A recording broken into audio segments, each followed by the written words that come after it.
From 2013 to 2016, 4 high-profile criminal investigations shook the region of Bardstown, Kentucky. In May of 2013, Bardstown police officer Jason Ellis was ambushed on his way home from work and fatally shot multiple times just off of the Bluegrass Parkway. A little over a year later, Kathy and Samantha Netherland, a local educator and her teenage daughter, were murdered inside their home. In July of 2015, a local mother named Crystal Rogers went missing under suspicious circumstances. And in November of 2016, the father of Crystal Rogers, Tommy Ballard, was shot and killed while hunting with his grandson just outside of Bardstown city limits. In each incident, local and national media organizations rushed to the region to cover these stories, but there would be no resolution for any of them. One by one, the leads began to dry up, and despite investigators insisting otherwise,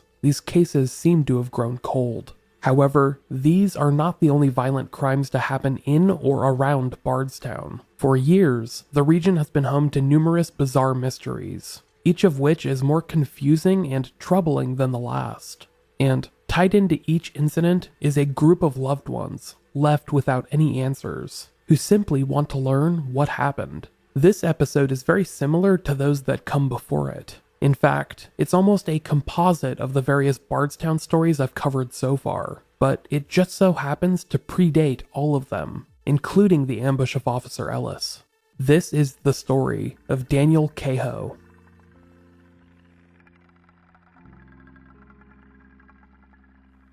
Welcome to Unresolved. I am your host, Micheal Whelan. This is the 5th episode in my Bardstown Revisited series, which is taking a close look at the numerous mysteries that have unfolded in a small Kentucky town over recent years. Unlike the prior stories that I've covered so far in this series, Daniel's story is one that I did not include in my original 2016 series. So this episode, and any Bardstown stories that follow, will be brand new for even longtime listeners of Unresolved. However, before I get further into Daniel's story, I want to let you know how you can keep in touch with myself and help support this show. If you would like to contact me, make sure to listen through to the close of this episode, or check out the podcast website, which is unresolved.me. There, you could find all of the contact information you may need, as well as links to our various social media pages. On the website, you will also find a link to the podcast Patreon page, which can be found at patreon.com/unresolvedpod. By becoming a patron, you get access to all kinds of cool perks, such as bonus episodes, commercial-free episodes, and much more. I actually have an announcement to make in the near future, which is in regards to a brand new exclusive podcast for my Patreon supporters. Make sure to listen through to the close of this episode, or become a patron to learn more. But now, without any further ado, here is the story of Daniel Kehoe.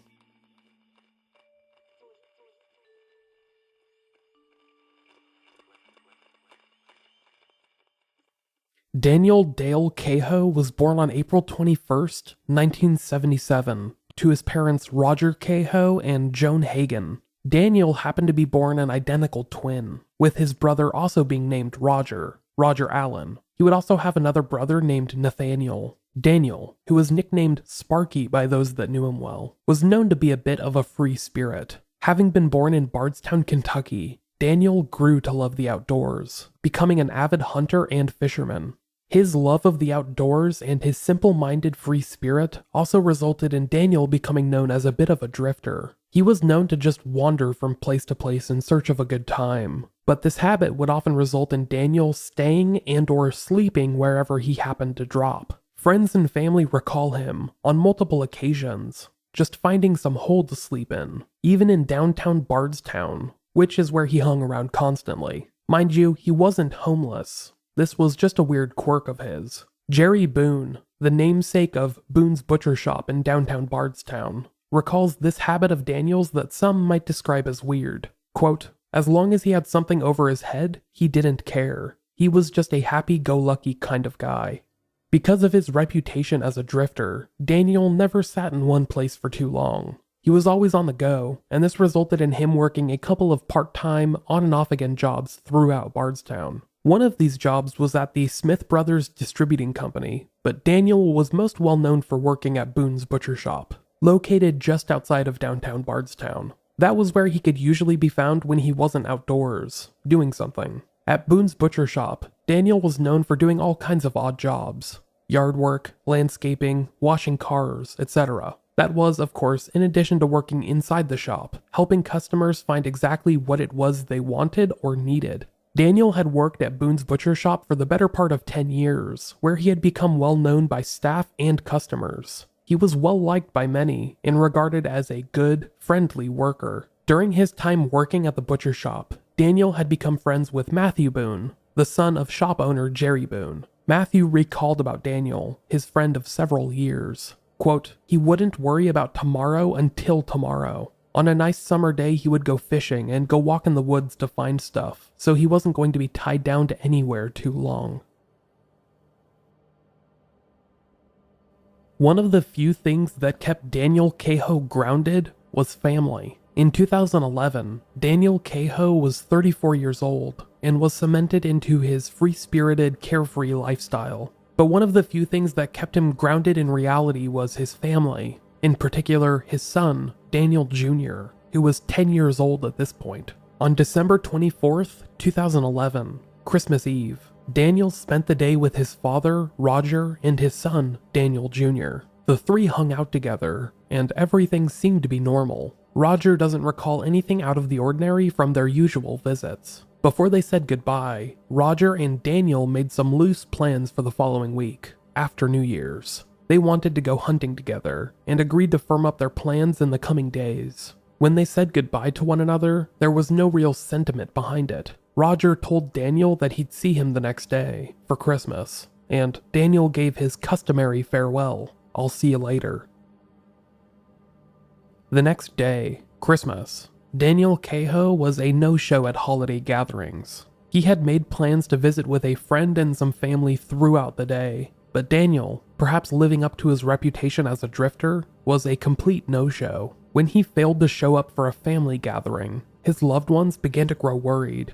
Daniel was known to have a mind of his own, but he was very respectful of his family and friends, and he wouldn't just fail to show up like that. It wasn't like him. So, Daniel's family began making attempts to find him. They called his phone, but he wasn't answering, and he did not seem to be home. His known friends and acquaintances were contacted, but they too had no idea where Daniel was. Their only guess was that Daniel had chosen to go off the grid for a time, perhaps having gone out hunting or fishing, and not telling anyone that he was going to be gone. Over the next several days, Daniel's loved ones, in particular his father, Roger, would make repeated attempts to get in touch with Daniel. Unfortunately, all of these attempts failed, and no trace of Daniel could be found.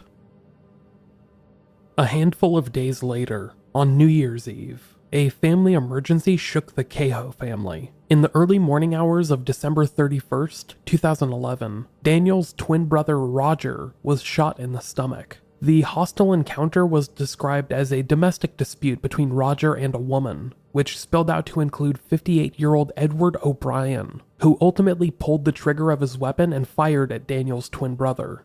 Thankfully, Daniel's brother, Roger Allen, was not killed. He ran to a neighboring house and called for help. When paramedics arrived, they were able to take Roger to Flagget Memorial Hospital, and he was transferred shortly thereafter to the University Hospital in Louisville with a bullet lodged in his liver. There, he was stabilized, treated, and then patched up. The incident would make local headlines, but thankfully, it was not a big deal. The gunman, 58-year-old Bardstown native Edward "Eddie" O'Brien, was arrested and charged, and the matter was ultimately settled. However, when loved ones attempted to make contact with Daniel and let him know that his twin brother had just been shot, something that would be major news in any family, he was still nowhere to be found. It had now been several days since Daniel had been seen or heard from by any friends or family, and he wasn't answering his phone or making contact with anyone. His loved ones left multiple voicemails explaining what had happened to his brother, that he had been shot and was still in the hospital, but it is not believed that Daniel ever heard any of them. Speaking to the Kentucky Standard, Daniel's father, Roger, stated, quote, "Right then, we knew something was wrong because he would have been there, but he never showed up."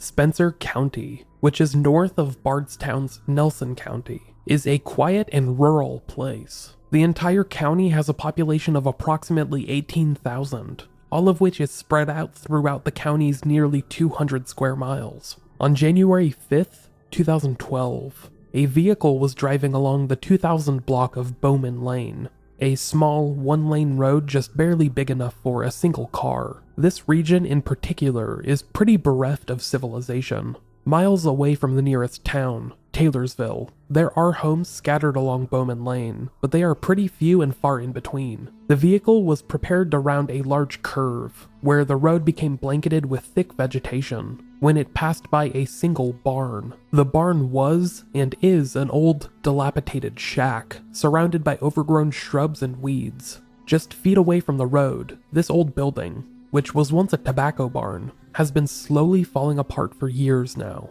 However, as this vehicle slowly drove past the barn, a passenger within the car saw something. A large gap in the side of the barn revealed what looked like a body within. The police were notified, and soon arrived at the scene. There, they were pointed to the barn, and the body, by the passers-by that had made this discovery. Tammy Atcher, the woman that had made the phone call to police, later told news station WDRB, quote, "I still go over it and over it. I didn't know him. I felt bad because I knew he was somebody's family."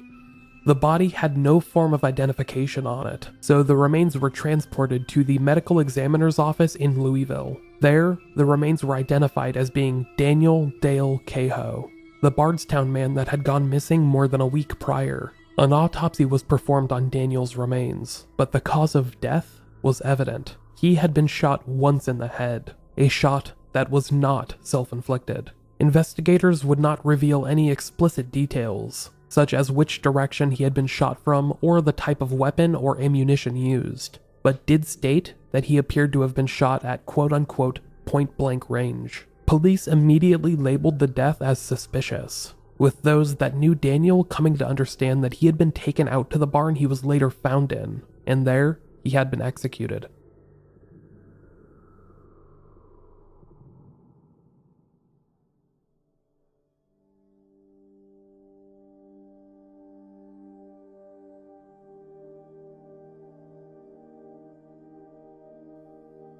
Roger Cahoe, Daniel's father, would tell reporters that the night he learned about Daniel's death, he had been at home. He had actually been making phone calls in the hopes of locating Daniel, but after more than a week, his efforts were becoming more and more vexing. Roger had been trying to summon the courage to file a missing persons report, and says that prior to the knock at his door that evening, he had resolved to do so the very next day. Sadly, he no longer had to. That night, Roger Kehoe wouldn't tell anyone, not even Daniel's 10-year-old son Daniel Jr.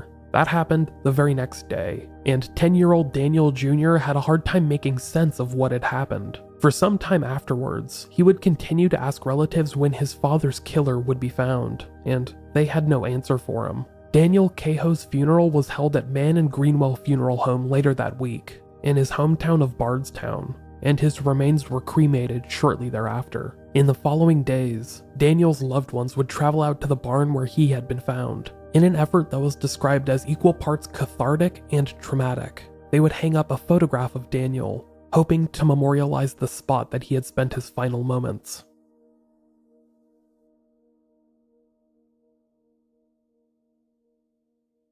The investigation into Daniel Kehoe's death was headed by Kentucky State Police Detective Stephen Spurlock, with assistance from Spencer County Sheriff Buddy Stump. Despite the original description of the case as a death investigation, Daniel's death was investigated as a homicide, and it was later labeled as such. Police believed that Daniel died on or around January 2nd, roughly 3 days before his body had been found. That gave investigators a rather broad period of time to work with, since Daniel's loved ones had not seen him in nearly 2 weeks, since before Christmas 2011. They had already been scouring his known hangouts and speaking to his known acquaintances, with no luck. Police officials did not fare any better in that regard. Investigators reached out to Daniel's known employers, both the Smith Brothers Distributing Company and Boone's Butcher Shop, and learned that Daniel had not been working during the entire time he was missing. Jerry Boone, of Boone's Butcher Shop, said that Daniel usually dropped in 3 to 4 times a week. Quote, "It was just very unusual for him not to come around. It had been 2 weeks since anyone around here had seen him, which was very unusual."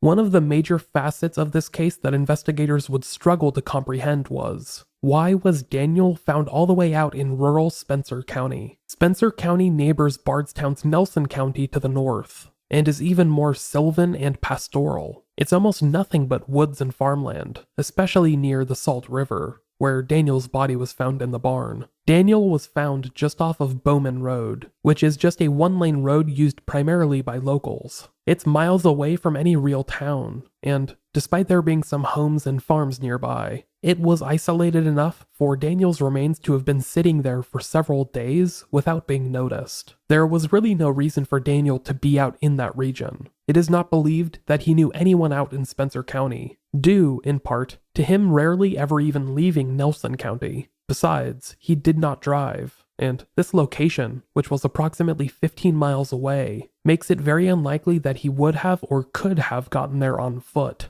At least, not without being noticed by several people. As far as Daniel's friends and family are concerned, they don't believe that Daniel had ever been out to this neck of the woods, near Taylorsville. If he had gone out there, they say, he would have had to have driven with somebody, likely somebody he knew.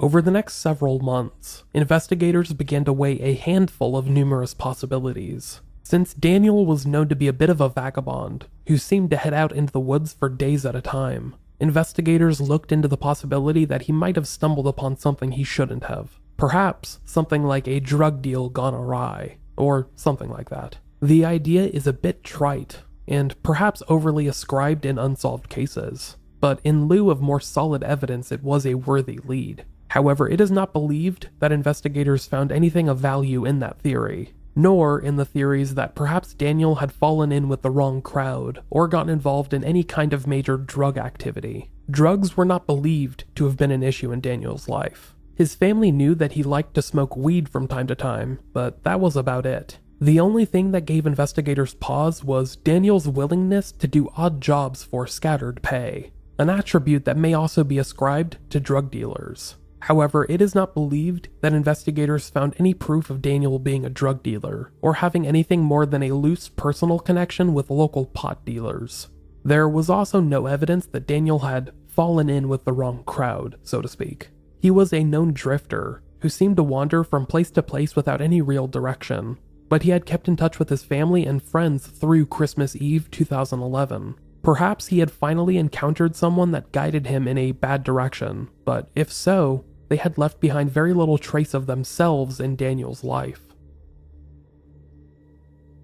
One theory that I have, which may be a bit silly, I admit, is the possibility of mistaken identity. Daniel was an identical twin, and his twin brother, Roger Allen, was pretty close to being a spitting image of him. At the time of Daniel's death, Roger Allen had longer hair, but that was about it. Other than that, they might as well have been the mirror's image of one another. Both of the brothers happened to be shot just days apart. Roger Allen on New Year's Eve, December 31st, 2011, and Daniel on January 2nd, or thereabouts. The odds of twin brothers being shot so close to one another, in totally separate incidents, miles apart, has to be microscopic. Despite that though, investigators don't believe that the incidents are linked at all. Daniel's case would remain unsolved, but Roger Allen's shooter was jailed at the time investigators believe Daniel was killed. Roger Allen's shooter, 58-year-old Edward Eddie O'Brien, was arrested on December 31st and charged with first-degree assault,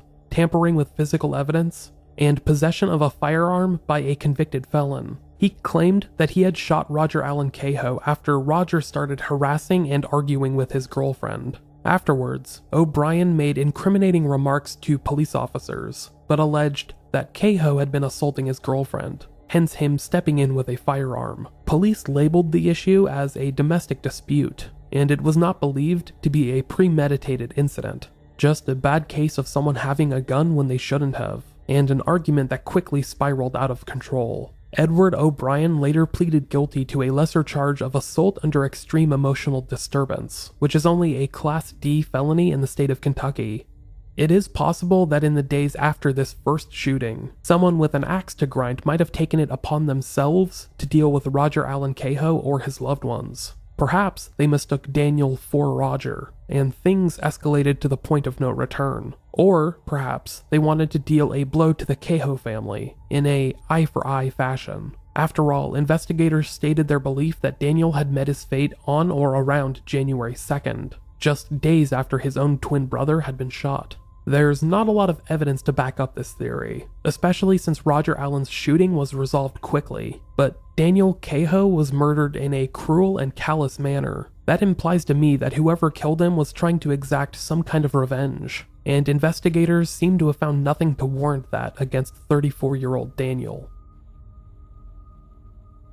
At the time of Daniel Kehoe's murder, it was an outlier, not because Bardstown was immune from violent crime. Spoiler alert, it wasn't and still isn't, but because there was no other specific case to link it to. As you are undoubtedly already aware, that is no longer the situation. In the years since, multiple high-profile crimes have rocked Bardstown. The ambush of Officer Jason Ellis in May 2013, the murders of Kathy and Samantha Netherland in April 2014, the disappearance of Crystal Rogers in July 2015, and finally the shooting death of Tommy Ballard in November 2016. None of these cases seem to be linked to each other, perhaps other than the latter two, Crystal Rogers and her father, Tommy Ballard. However, investigators have not ruled out the possibility of these cases being connected, stating as recently as October of 2018 that they are still considering the idea and have yet to rule this theory out.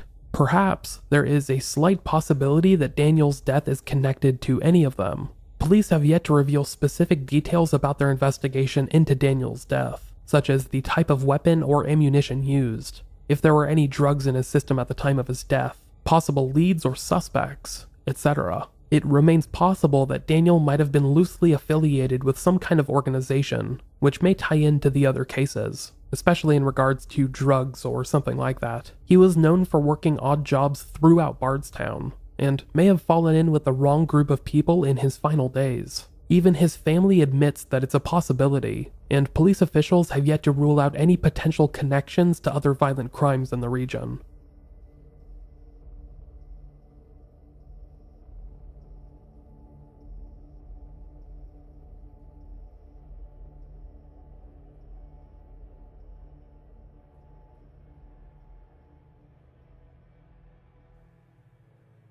To this day, Daniel Kehoe's murder remains unsolved. The case is open and being periodically investigated, but many in the region regard it as a cold case. After all, police have not revealed any specific information, not even a potential motive, and it has now been more than 7 years since Daniel was killed. To Daniel's family, it seems like a resolution is as far away in this case as it was in January of 2012. In fact, his loved ones feel like Daniel's story has been overshadowed in the years since, with the high-profile string of deaths and disappearances that began the following year, with the ambush of Officer Jason Ellis in 2013. They feel like Daniel's case deserves just as much attention. Roger Kehoe, Daniel's father, stated in a 2015 interview with the Kentucky Standard, quote, "I know Daniel's murder isn't high-profile, but he was still a person. I just hope that we could find the people who done this. I think they're cowardly people, and if they done it to my son, they'll do it to somebody else's. They have no remorse for life." In that same interview, Roger Kehoe gave a message to his son's unknown killers. Quote, "I'd ask them, why would you take somebody's life over a little money or something like that? That's if he owed them money. I've heard it was drugs. I've heard it was stealing. But I've never known the boy to take anything. He worked for all kinds of rich people that had money. He stayed in their house and they trusted him. I just don't think he stole anything. But no matter what it wasn't worse than taking someone's life." Roger Kehoe personally raised a small reward of $5,000, which exists for any information that may lead to an arrest in this case. If you have any information, you are encouraged to make contact with the Kentucky State Police, who can be found online or given a call at 502-227-2221. Until such a time, the story of Daniel Kehoe remains unresolved.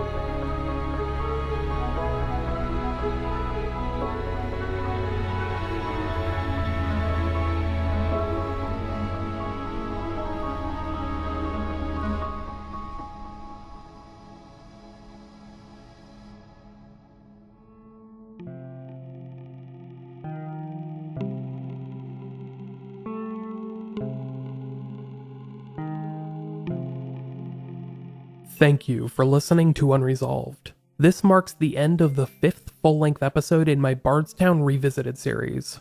I'm glad that I've gotten the chance to revisit this small Kentucky town on the podcast for the first time since 2016, and do a more exploratory deep dive into the town's inner workings and multiple unsolved cases. Hopefully you guys and gals have found these stories interesting.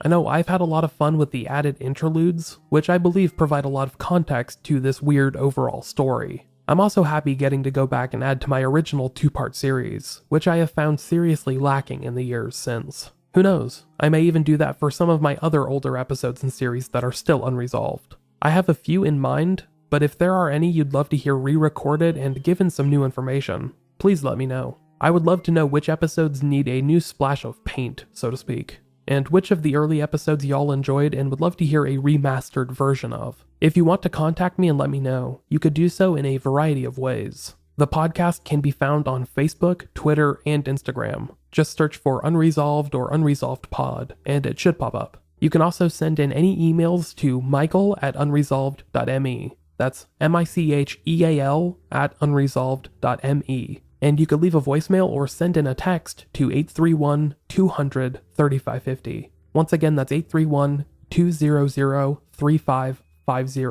Additionally, if you ever feel like reading the podcast instead of listening, make sure to check out the podcast website, which is unresolved.me. There, you could find transcripts of each episode, a list of my sources, links to the musical artist featured, and so much more. Also, if you would like to support the podcast beyond simple word of mouth, make sure to head to our Patreon page. At patreon.com/unresolvedpod, you can become a patron and get access to commercial-free episodes, bonus episodes, and more. In the coming weeks, I'm actually going to begin a brand new series, which is exclusive to my Patreon supporters.